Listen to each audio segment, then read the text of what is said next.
Welcome to Frances Quilts, the site dedicated to the wonderful art of quilting, with a few other fun things thrown in as well. If you like what you see here, be sure to give it a thumbs up and subscribe so that you can be notified of future videos. Hey guys, welcome back to Frances Quilts. This quilt behind me was quilted with rulers. It was one of the Angela Walters challenges, and I had so much fun learning how to use all of my rulers. You can see there's some straight designs, there's some circles, there's some just all sorts of things. I used not only her rulers, but some of my own rulers as well. But as I gained more and more rulers, because it's like fabric, we just keep buying rulers, I ended up struggling with how to store those rulers. And I came up with a really good solution, and I wanted to share that with you today. So do you have stacks of rulers like this, all your quilting rulers that you just don't know what to do with? I have worried about these rulers because one side has a little bit of a rough back on it. I'm always afraid that it's going to rub up against another ruler and scratch it up. And I really struggled with figuring out how I was going to store these rulers. But I did come up with this idea. This is I think it's actually for storing checks, back when we used to store checks. It is a plastic file folder that I got from Amazon. I'll put the link in the show notes. And this has been perfect for my rulers. Now, these are all of my Angela Walters rulers, and you see I have even written the names on here so that I know which one goes where. So now I can very easily look at my rulers and say, this is Squiggy.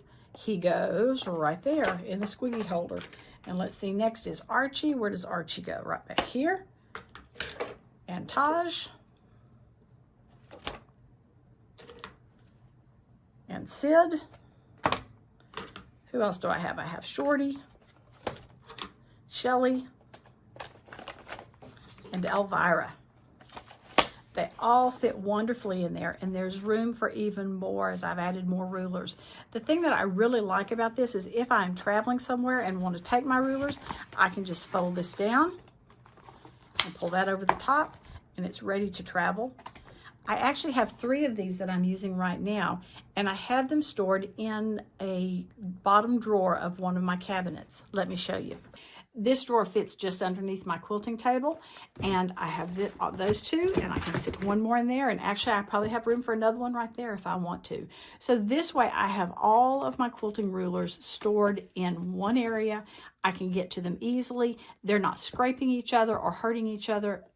And I just think it's a wonderful way to store these rulers. I hope that idea is something that can help you with storing your rulers so that you take good care of them. And if you're interested, I also have a storage solution for how to store some of these big rulers. Like these are both Deb Tucker rulers. They're wonderful, but they have pages and pages of instructions that go with them, and they're hard to store. But I have found a solution for that as well. Come back next Tuesday for another terrific Tip Tuesday, and I will show you how I store these rulers as well. And since we happen to be talking about rulers, be sure and check out my course on 8 ways to use a straight edge ruler, keeping it straight. I think you'll enjoy it and learn so much from it. Thank you so much for joining me today, and I look forward to seeing you next time on Frances Quilts. Remember, if you like what you've seen, be sure to give it a thumbs up and subscribe. Please check out my website and daily blog at francesquilts.com, and I can be found on Facebook and Instagram at Frances Quilts. Thanks so much for joining me. Hope to see you again soon.